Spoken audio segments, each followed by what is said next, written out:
Hello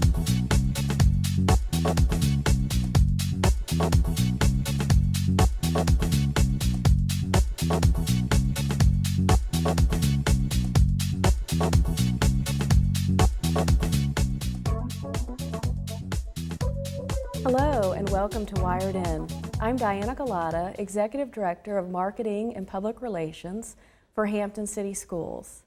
Today we are joined by Quentin Brown, who is Executive Director of Communities and Schools of Hampton Roads. He's here today to tell us a little bit about communities and schools, what they do in our community, and what they do in our schools. Welcome, Quentin. We're so glad you're here. Thank you for having me. First off, can you tell us just a little bit about communities and schools? Because there may be some folks out there who really have no idea what it is. Gladly. Communities and Schools, Diana, was started as and remains to be a dropout prevention organization. We started just over 35 years ago in New Jersey by a gentleman by the name of Bill Milliken. And we've grown to become the nation's fifth largest youth-serving organization, serving 1.2 million students a year. And additionally, we're the nation's leading dropout prevention organization. We recently concluded a 5-year longitudinal study which compared 600 schools with communities and schools and 600 schools without. And what the data demonstrated is that we are the only dropout prevention organization that can demonstrate through data, when our model is implemented with fidelity, a decrease in dropouts and an increase in on-time graduation rates. And that model that we're speaking of is one where we place full-time site coordinators in our partnering schools. And their job is to work with the schools to identify needs in students and families and connect those students and families to the resources and services that are currently in the community.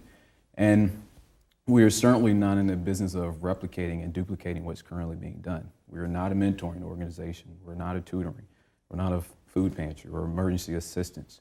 We are a model for our schools to effectively coordinate and collaborate the services that are currently there in an effort to reduce dropouts and increase on-time graduation rates.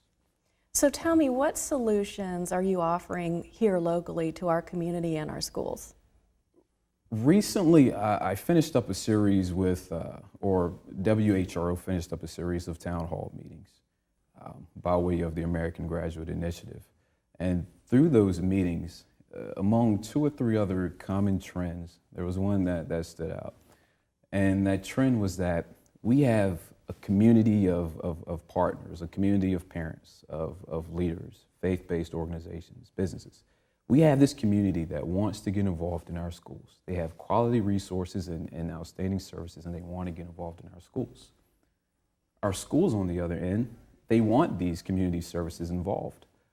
But the challenge for our schools is that the resources are limited. We're looking at a finite school day between 7.5 to 8 hours of achieving academic success. And we have these community partners that want to fulfill needs, but not due to a lack of intent. We just can't manage those collaborations effectively. So the solution that communities and schools is bringing to the table is that model to effectively do just that. And as a sidebar, I will say that I spend, on a weekly basis, I'm in and out of our schools. And I will say that our school systems are doing everything they can to achieve that academic success for our students. And they are doing a phenomenal job. And I credit Dr. Shiflett and the Hampton City Schools for every program and initiative that they have to tailor and cater to those students that need extra support. So in going through these town hall meetings and understanding that that is a very clear need of our community and our schools, we're providing just what we do. We're providing our model. We're providing our strategic vision. We're doing everything that we set out to do in a community that has a very clear need, and we have a very clear opportunity to impact that need. And that's what we're doing for our community here locally.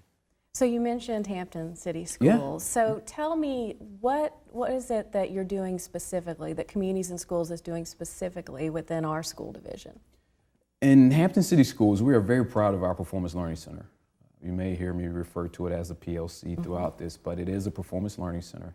And it's a true collaboration between Communities and Schools and Hampton City Schools. And for the sake of time, the general process is a student is identified at their home high school as having an identified risk factor for dropping out. That could be a number of things. They're identified as having that risk factor. They're referred to our Performance Learning Center. They go through an intake process, and they're accepted into the Performance Learning Center. And what it is, we have a very small learning environment. It's generally 15 to 16 students per teacher. It's online and it's self-paced. And we don't call our teachers teachers, they're learning facilitators, and the principal is an academic coordinator, and of course we have a services coordinator there as well. And since we've opened our doors in 2008, we have graduated an average of 90% of our students. Now, to put that in perspective, we are not taking students who are already achieving academically, straight A's and straight B students who are going to succeed regardless, and sending them through our program and letting them graduate through the Performance Learning Center. We're taking students who have either been identified as dropouts or potential dropouts and enrolling them in our Performance Learning Center and graduating them at a rate of 90% per year, which I think is phenomenal because we are adding students back to the rosters of Hampton City Schools.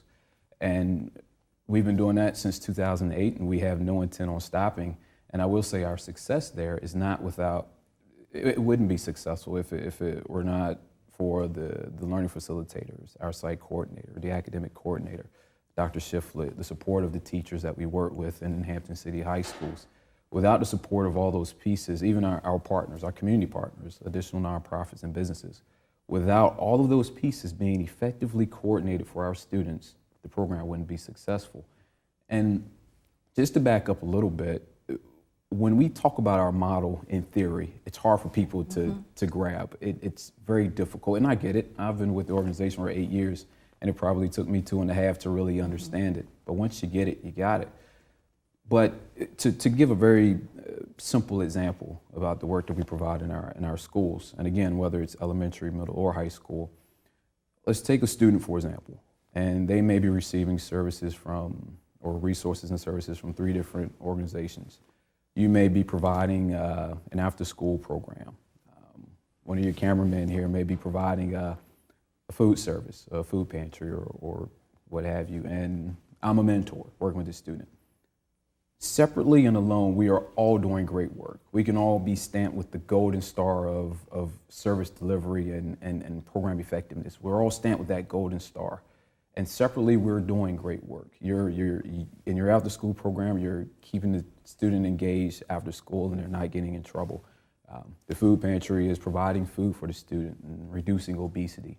And me being a mentor, I'm giving the student someone that they can attach to on an ongoing, regular basis. So separately, we're doing great work. But the impact is highly diminished if we are not speaking the same language, working towards a common goal for our school systems. What Communities in Schools does is we create a model, or we bring our model to the table that creates an environment where we're all speaking the same language, looking at common data points and working towards common goals. So we take that same example and place that Communities in Schools site coordinator in the midst. What happens now is, at your after school program, we may incorporate a teacher or two to come visit once a week to make sure that the after school program is talking about the same things that the school is talking about during the after school program. Or we may even collaborate with you to host your after school program on site at a school 1 day a week. So now the school is a part of your model. Now for that food pantry, whereas previously you may be providing food on a Wednesday or Thursday evening because that's the day of the food pantry, that's the day it's open. But what happens if the guidance counselor at that school or our site coordinator tells you that this student is really hungry on Monday and Friday and we need this food at school? So instead of the family having to relocate and go to a place, let's bring the food to the school on specific days at specific times where the student has a need. So now you're achieving your goal at the pantry, but you're also meeting the goal of the school and helping the student be successful. And as a mentor, instead of providing after school mentoring or what have you, what if I come and mentor into school for a particular reason on a particular day when you need to be there to increase your absenteeism? So now we're working together to really make an impact for the benefit of the school, and everyone else is happy because they're making an impact in their own right as well. So you talked a little bit about collaboration. What can viewers do to help Communities in Schools? At this point, I think anyone that has or will view this in its entirety, I credit them for doing that, and I applaud them and thank them for that, because they've taken the first step to really understand more about Communities in Schools and the work that Hampton City Schools is doing to produce successful students, which they definitely are.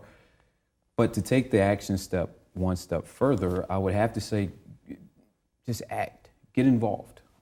Whether you've identified or whether the viewers have identified a gap that we can fulfill, or if they have the opportunity to support us, whether it's through volunteers, whether it's through a collaboration or financial support, get in contact with us. Again, you really understand our program when you see it.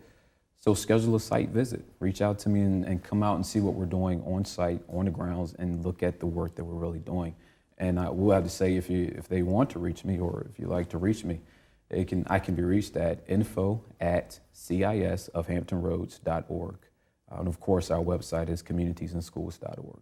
Great. Well, it sounds like you all have already done some great work, and I'm hoping that you'd be open to coming back and joining us again on Wired In in maybe 6 months or a year to talk a little bit further about what else you've done in that short amount of time. But I really appreciate you joining us today, because I've learned an awful lot about communities and schools, and I'm hoping our viewers did too. Good. So thanks for joining us. My pleasure. Thanks for having me. I'll be happy to come back. Great. Well, I hope you learned a little bit more about communities and schools and what they're doing here in Hampton and what they're doing in Hampton City Schools. Thank you very much for joining us today on Wired In.